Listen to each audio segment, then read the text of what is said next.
네, 소개받은 김인섭입니다.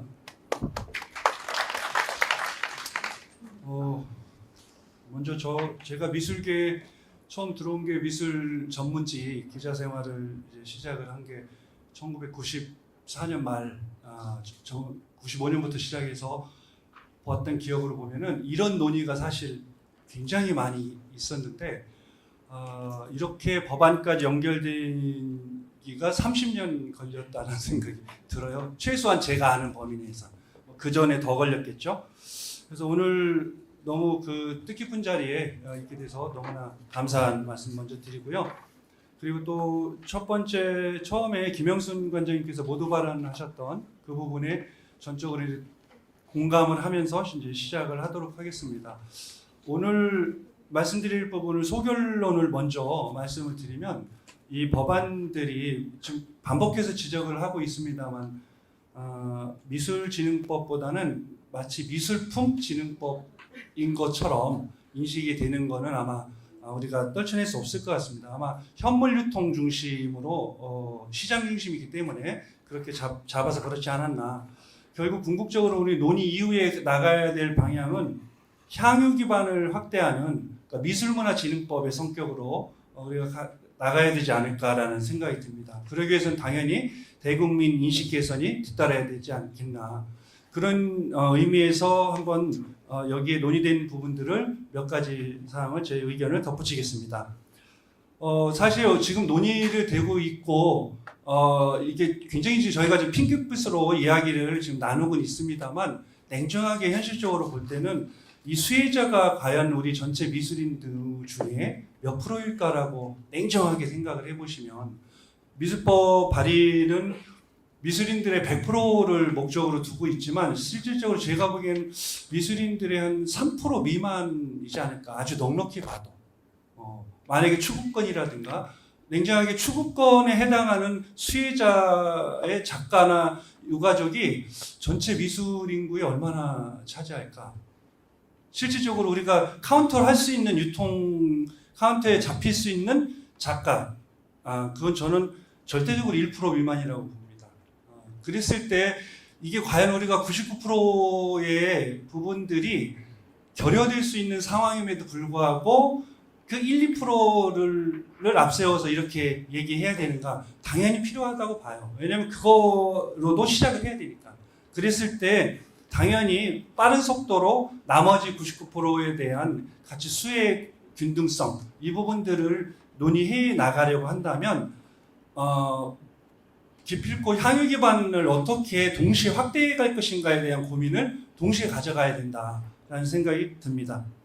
그랬을 때 한국시각예술저작권연합회 주체죠. 근데 여기에는 20여 개 단체 이상이 합류를 해서 정말 고무적인 상태이긴 한데 실은 이 연합 단체에 소속되어 있지 않은 작가들 꽤 있죠.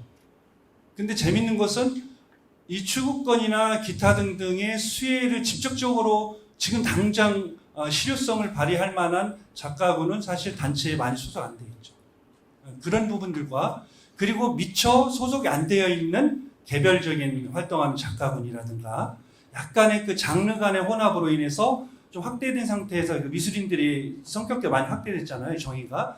그런 부분들이 이 구성원들을 좀 어떻게 끌어안을 것인가 이 단체 소속 이외에도 그 부분이 고민이 같이 돼야 될 것 같고요. 또 하나는 이 여기에 그 저작권이라는 이 부분, 저작권료라는 부분 이 부분에 과연 전시기획 저작권도 포함되어 있는가 이 부분을 한번 좀 살펴봤으면 하는 생각이 들어요. 무슨 얘기냐면 전시 이제 독립 큐레이터들 많죠. 대부분 독립 큐레이터들이죠. 앞서 말씀드린 바와 같이 관장님 일단 임시직이잖아요. 다 계약직이고 그런데 절대 다수의 계약제 이론 전문가들은 기획자로 활동을 하는데 전시 기획을 하면 저는 전시 기획도 팔 수 있어야 된다는 생각이 들어요. 전시가 순회전을 한다든가 예를 들어서 기타 등 그렇게 그런 문화가 확산이 됐을 때 아마 이론가들도 같이 부분들이 뭔가 좀 수혜자가 되지 않을까. 또 하나는 글을 저도 쓰고 있는데 가끔 가다가 제가 글을 굉장히 잘 나올 때가 있어요.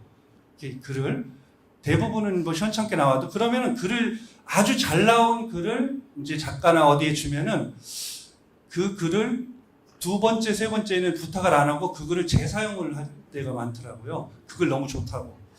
그랬을 때는 재계재료라든가 이거는 이제 못 받는 거죠. 저는 나중에 이제 밥 한번 살게요 이렇게 하면은 끝나는.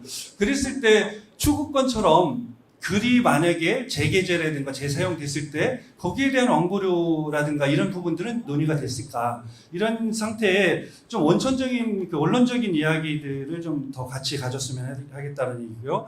그 다음 부분에는 시대 변화에 따른 재편할 그 미술계 항목들을 점검해보자라는 부분입니다. 이 부분은 지금 미술대학 같은 경우에 전공이 통폐합되고 거의 없어지는 전공, 뭐 기타 등등 굉장히 많습니다.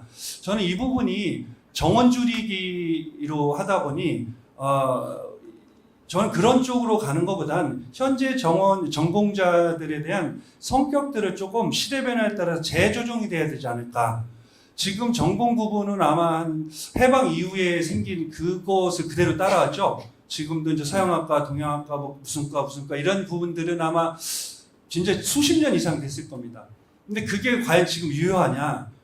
공모전이나 미술관이나 여러 가지 기타 등등도 지금 그냥 회화, 평면 이게 다 통폐합되기도 하고 새로운 디지털이라는 새로운 또 장르가 생기기도 하고 이랬을 때 그 시대의 변화에 따라서 적극적으로 그 전공 변화나 이 부분 교육부랑 협의가 되든 뭐하든 그런 부분 적극 장려가 돼 주어야 거기에 소위 전공 교육을 전문 교육을 받은 이네들이 다음 미래에 사회 진출의 다각화를 노려볼 수 있다. 그 부분들이 왜냐하면 직업군의 다양화하고도 연결이 되기 때문에 그렇습니다. 그 부분들 좀 고민이 됐으면 좋겠고요. 끝으로 가장 제 개인적으로 강조하고 싶은 부분입니다. 이 시대 변화의 가장 큰 부분의 양축은 디지털 사회와 초고령화 사회의 진입, 이 부분들이 저희가 목도해야 될 현실인 것 같습니다. 이 부분에서 미술이 저는 매우 중요한 역할을 할 수 있다고 생각을 합니다. 예를 들어서 디지털 사회 같은 경우에는 뭐 이미 아시다시피 디자이너의 영역이 아니고 파인아트의 그런 중심된 역할이 매우 원소스에 대한 개념이 매우 중요하게 비중을 차지한다고 생각이 드는데요. 뭐 예를 들자면 애플이라든가 이런 데도 혹은 자동차 회사도 다 엔지니어보다는 유능한 디자이너, 유능한 그 미술가들을 영입하려고 하는 여러 가지 노력들을 기울이고 있지 않습니까? 그랬을 때 오히려 아날로그 세대의 그 장점이었던 이런 파인아트의 아티스트들이 오히려 디지털 시대의 가장 기본적인 원소스 역할을 할 수 있는 그런 원천 기술을 가지고 있는 인재들이 아닐까. 그런 부분에 있어서 우리는 과연 새로운 디지털 사회에 연결할 만한 미술계의 진출 혹은 활용, 이 부분에 대해서 고민을 얼마나 하고 있는가, 이 부분을 좀 고려해봤으면 좋겠고요. 또 부분은 초고령화 시대인데 저는 이 초고령화 시대에 가장 큰 역할을 할 수 있는 인력줄 중에 저는 미술인들이 전문 영역을 차지할 수 있다라고 좀 확신을 합니다.